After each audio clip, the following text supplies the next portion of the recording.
お疲れ様です。お疲れ様です。なんか改めて2人っきりだとなんかちょっと緊張しますね。そうですね。あんまないです。はい、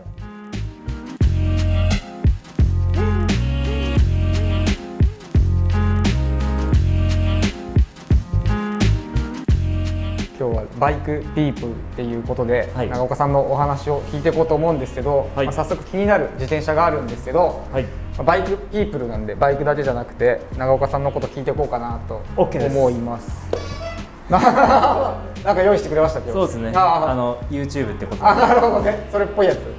あ、いいっすね。これしたら僕何回も聞いちゃってるかもしれないですけど、はいはい、長岡さんのその床屋さんの経歴みたいなのをちょっと改めて聞いておこうかなと思うんですけど、なんか軽く説明できます？はい。2003年から理容師をやってて、3年、もう18年ぐらいってこと？18、9年ぐらいですね。すげえ。そうだから20年弱か。大ベテランですね。そうですね。あれですよね。実家も？ご実家も床屋ですね。あ、すごい。サラブレッドってことですね。そうですね。この間お客さんと話してて気づいたんですけど、はい、実家と、はい、あと母方の実家と、はい、いとこの家も床屋って。あ、そうなんですか。それって多分普通に考えて多いですよね。親戚。あ、そうですよね。もう結構遠いとこ。もうそういうのってやっぱお父さんがやってると俺もなろうって思ったんですか？それともやっぱやりたいと思ったんですか？いや、なんか慣れってずっと言われてて、うん、で反抗期あるじゃないですか。反抗期あるんですね。でも僕意外となくて、はい、その反抗心もなくて、はい、多分その父親の仕事姿になんかネガティブな絵が見えなかったから、はい、素敵。多分すんなりこの道になるんだろうなと思ってなりましたね。はい、で去年ですか？もうなんか 3,4 年やってるイメージあるんですけど、去年からハブで切ってもらう。そうです。去年の11月28から。あ、そんな最近？もう1年ぐらいやってるかと思ったんですけど僕はもともと長岡さんの前職ちょっと自転車を何台か組ませてもらってるところからお付き合いさせてもらって、長岡さんの前職を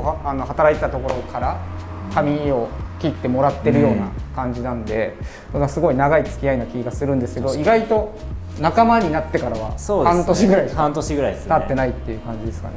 こんなとこでちょっと軽く自転車の話をしていこうかなと思うんですけど、はい、今まで3台ぐらい3台です。3台目になるのか。3台目です。あ、なるんですよね。で初めてブルーラグ来た時ってもう何年前ですか？4年か5年ぐらい前だと思いますね。4、5年前、はい、なんかあれですよね、なんかシングルスピード乗ってたっすよね。ピスト乗ってて、その安いピストを買って、はい、でパーツをブルーラグで買い始めて、でフレーム以外のパーツは自分でっていうかもう全部変えたんですよね。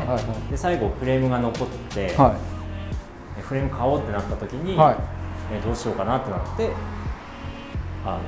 買いに行ったのが多分正月の。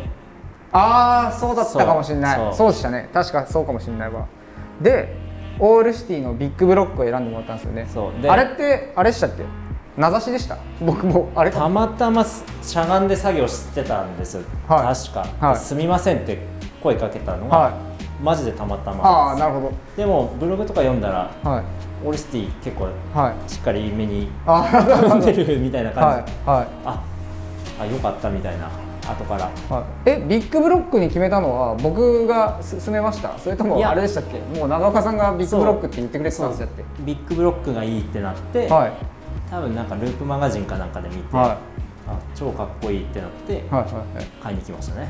なんかどこに惹かれ物がないからあれですよ、どこに惹かれたとかあるんですか？なんですかね、はい、多分まずロゴっすね。このカリグラフィーっていうか、はい、こう文字を美しく見せる技術あるじゃないですか。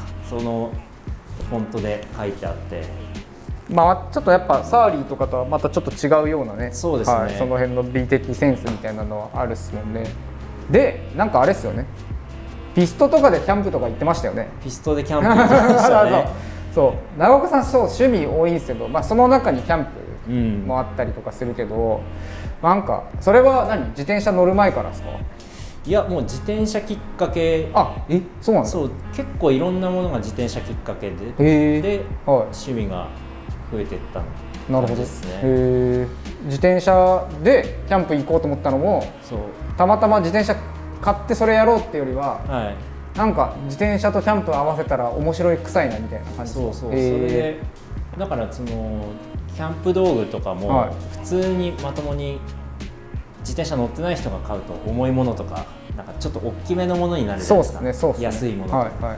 でもやっぱ自転車に積めるかどうかで、最初からその自転車仕様のそういうアウトドアギア買い集めれたんで、なんかわざわざ買い直すこともなく。なるほどね。自転車に合わせてキャンプ用品を選ぶみたいな感じで、さすがにやっぱトラックバイクでキャンプするのしんどいなってなってきて、2台目をってこと？そうですね。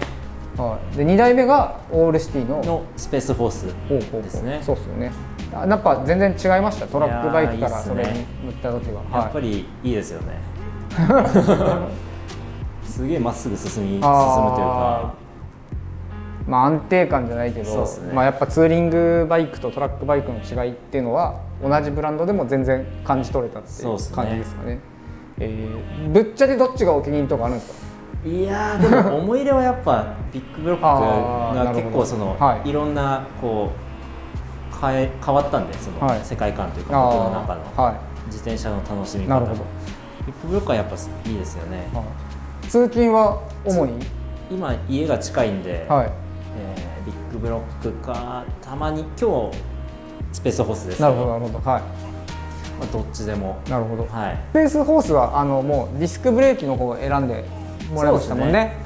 なんでやっぱ今日雨降ってるけど、雨の日なんかでも制動力変わんないとあれだけど、強いディスクブレーキの方が安心はしますよね。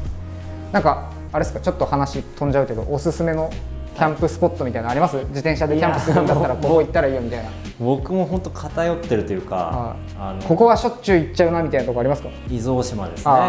言ってますけど、すごい進めてきますもんね。そうですね、プッシュしてますそう伊豆大島の何がいいですか？まずフェリーに乗れるところ夜10時出発のフェリー、あれがもうたまんないんですよね。大体どんぐらいで行くんですか？2泊1泊？船で1泊、現地で1泊。じゃあ全行程としては2泊3日のそうですね、キャンプバイクキャンプみたいな感じなんですか？黄昏があるんですよ、船の上で。結構一人でも行きますもんね。一人がやっぱり意外とやっぱ原点みたいなところありますね。僕ちょっとやっぱ寂しくてダメだな。寂しいとか孤独とか、あとキャンプ場行くと怖いとかもあるんですよ、恐怖感。確かにそうですよね。それって日常であんまない。東京住んでたら確かにないかもしれないですね。逆にそれにもう行く感じですよね。結構朝起きた時に生きてたりする人生きてたみたいな実家が湧くみたいな。ちょっと今のご時世だとやっぱキャンプとかね行きづらいですけど、ちょっと落ち着いたらちょっと指南してほしいですね。僕なんかもう全然自転車で働いてるくせにめちゃくちゃインドわかるんでぜひちょっと連れ出してもらえたら。大島はもう本当に素晴らしいので、感じですよね。これで行きたいですね。なるほど。で3代目に組み立ててるもうオールシティ。オールシティですね。これはミスターピンク。オールシティの中でもロードバイクの位置づけになるんだけど、3代目もオールシティにしようと思ったのはそのオールシティに惹かれる理由みたいな何なんですか？その3台全部オールシティっていうのはなかなか少ないと思うんですけど。なんですかね。なんかでも熱狂的にオールシティが好きなんですっていう温度感でもなくて、別にたまたまなんか自然と選んだのがオールシティみたいな。もう本当その通りで、別に選ばない理由もなかったりもするんですね。いろいろそのビッグブロックを買ってからの経験がいい経験があったので、その流れというかで買うならオールシティの中のチョイスって感じですね。でミスターピンクがいい感じだったので。ちょっと脱線しちゃうけど、何年前でしたっけ？オールシティの人たち、本国のスタッフが来て東京のライドしたのってもう 3,4 年ぐらい前なんですかね。そうですね、3,4 年前ですね。長岡さんキャンプ以外にも趣味がカメラそうですね。言っちゃって大丈夫ですか？失礼じゃないです。全然大丈夫です。であってあれですよね、その本国のそのオールシティライドで東京でやった時の写真を使わせてくれって言われたんですよね。連絡が来て、そうなんですよ。で本家から連絡が来て、東京ライドの様子の写真をなんかなんですか、発信に使わせてくれっていうお願いですよね。なかなかないっすよね。すげえなと思ったんですよ僕は。いやなんか、カメラの性能のおかげでなんかだって僕全然詳しくないからあれだけど、結構金額するっすよね。金額しますね。いわゆるなんですか、レンズボディもそうですね。カメラも自転車乗るようになってから、それより自転車の並行ですかね。並行してって感じ。カメラはやってたっすね、ちっちゃいのから。そうだからそのオールシティライドの写真は今どっかで見れるんですか？あれ今携帯に入ってますね。じゃあ後で何枚かそうですね、パッっていいやつ差し込んでもらって、こんなんが使われましたよみたいな感じで、ちょっとじゃあせっかくミスターピンクここに、今回も僕組み立てさせてもらってるんだけど、まだちょっと途中なんだけど、ロードバイクのフレームにフラットバー。そうですね。ペイントからいった方がいいか。いや今野さんに怒られちゃうわ。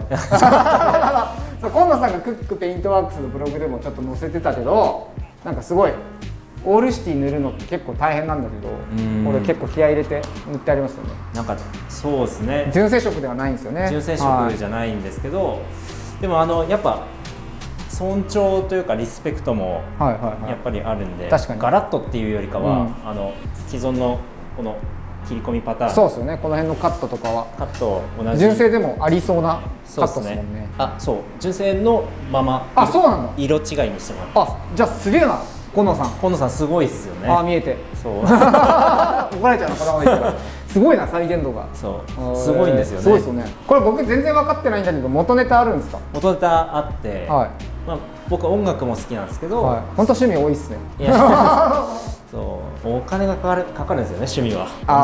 でもこれに関してはとある音楽機材のカラーリングが、1983年のドラムマシンがあって、909っていう。でその色使いがなんとも言えないというか、レトロフューチャーってわかりますか？ちょっとわかんないな。なんか昔の人が考えた未来とか。なるほどね。で今現代になって昔を見ると、なんかその昔の人はこれを未来として見せた。なるほどなるほど。なんかそんな感じで、ちょっと当時は未来的な感じだったんですかね。その色使いとか。今日たまたまだけど、仲いいお客さん来て、ワイヤーの色決めるって言われて、で4本シフトとか入れると4本出るんだけど、なんか床屋さんの人が909、だからもう1個あるでしょ、808。そう、808の色にしたいですって言われて、一本一本で違う色指定された。だからやっぱ好きな人は本当にこういう色好きなんだなと思って、ちょっと僕の知識の少なさをね、僕はちょっと後悔してるんですけど。八百屋は赤、オレンジ、黄色、白っす。そうまさにそれをまさにで言われてで、ちょっと待ってくださいね、メモしますって言ってメモしたんだけど、そうなんだ。ちょっとパーツ見ていきましょうか。フラットバー。なんか長尾さん基本フラットバーですよね。フラットバーですね。ドロップハンドルってないですもんね。ドロップは実は使ったことないですね。なるほど。でこれもフラットバーで組むのはなんか理由あるんですか？特になんかやっぱコントロールしてる感っていいですよね。確かにそうですよね。街中乗るんだったらフラットバーの方が視界は上がるし、視界が上がるかどうかも結構そうですよね。でなんか話してる感じだと、だし当時から組み立て担当させてもらっている時からお話しして、なんていうんですかね、あんましスピード感を求める乗り方じゃないじゃないですか、長岡さんって。だからこういう自分のスタイルみたいなのがあるといいですよね。あんまりなんでしょうね、こうレーサーっぽい雰囲気も違うかなって感じです。なるほど。街乗りっぽい感じが好きですね。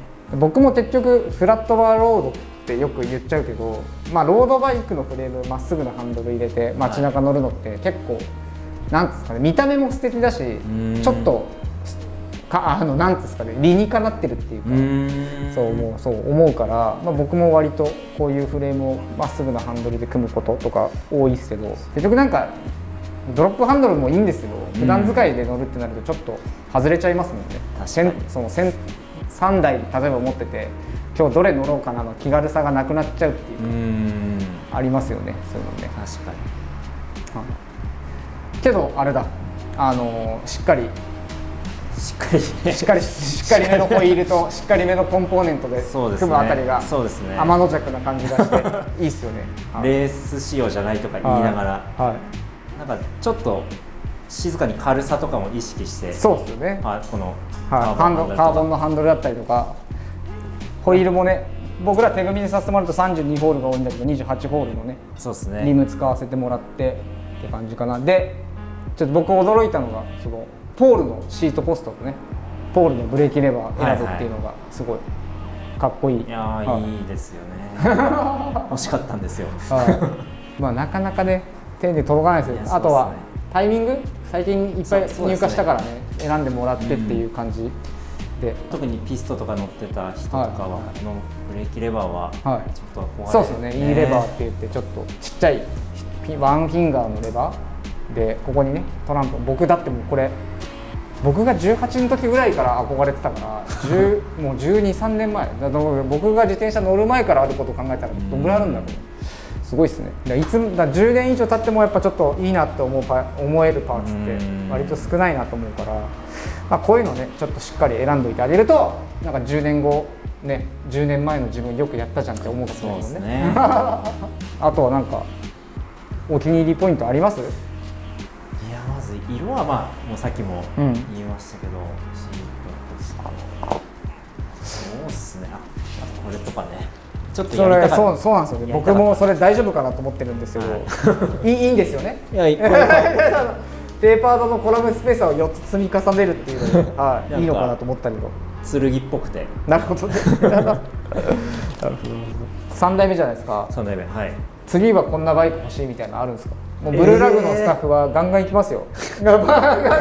次は考えてなかったな。ブルーラグのスタッフはガンガン行きますよ。もう1台組み終わったら次のフレーム考えとかなきゃって感じ。けど一通りトラックバイクあって、ビッグブロックがトラックバイクで、スペースホースが一応ツーリングバイクのやつじゃないですか。でミスターピンクロードバイク、フラットバイク、フラットバーで組むけど、ちょっと街中通勤用とか、そういう感じになりそうじゃないですか。そうですね。あとなんだろうな、もうちょっと太いタイヤ入るやつがいいんじゃないですか。確かにスペースホース以上の太いタイヤが入る、いわゆるダートっぽい感じの、もういいんじゃないですかね。そうなるとね、オールシティってありますから、ありますよね。ゴリラモンスーンとか、本当にマウンテンバイクだったらエレクトリッククイーンだとかあるから、いいですからね、本当に。じゃあもしちょっと次4代目も選ぶってなったら、オールシティになる確率も高い。どうはさすがに分かんないですね。そうなると僕もなんか本当に必要かどうかで買うんで、そのオールシティにしなきゃいけないってなっちゃうと、多分また違うものになるかもしれないですね。じゃあ多分オールシティを選びますよ、きっと。確かに、僕のお客さんでもいますね。オールシティ縛りの人が S さんが S さんですね。オールシティだけで10台ぐらい持ってるんじゃないかな。一回呼んで並べたいところではあるんですけど。いいですね。そうなんですよね。うちってブルーラグだとね、ちょっとやっぱサーリーとかの影に隠れがちなのが本音だと思うけど、ちょっとサーリーよりね、さっき長尾さんが言ってくれたみたいにちょっとデザインとか、少しちょっと速いスピードを意識したみたいなバイクだったら、いきなりめっちゃ高くなるわけでもないから、割と価格もフレンドリーというか、そうよね、サリーと価格帯に似てるのかな、するので、いいんじゃないかなと思います。あと逆にその露出が若干少なめだったりするじゃないですか。それも良かったりするんですよね。いいっすよね。オールシティ乗り結構なんつうんだろうな、僕がすごい好きなロサンゼルスの自転車屋さんがあって、ゴールデンサドルサイクルっていうところなんだけど、そこの人たちがオールシティかっこよく乗ってたりして、僕もすごい憧れがあって、お客様のオールシティ担当させてもらうときはまあそういうところからちょっとなんですかエッセンスいただきながら組み立てるのを意識してるんだけど、まあなんかそういうちょっと気になる方はその辺とか見てみるといいかもしれないですよね。このバイク出来上がったらどこ行きたいです？まあ状況を見てですけど、いやまず大島っすよね。大島これで行くんだこれでなんですもう3台全部キャンプ行けちゃったら乗り分けむずくないですか？いやまあねそうなんですけど全部ピストに関しては無理していってますそっかそう、せっかくね多業種って言い方しちゃうとあれですけど、床屋さんですけど、ブルーラクの仲間なんで、落ち着いたらみんなで走り行きたいですよね。そうですね、恐縮ですけど。いや全然そんなとこかな。そんなとこ。長岡さんの人となりが分かってもらえたかなと思いますね。どうだろう。ちょっと僕の質問が仕方が下手だったら申し訳ない。いやいつも素晴らしいですよね。じゃバイク出来上がったらこれはこれでまたブログでも書きますわ僕。マジですか。恐縮です。とんでもないです。じゃ今日はそんなところでですね。ありがとうございました。ありがとうございました。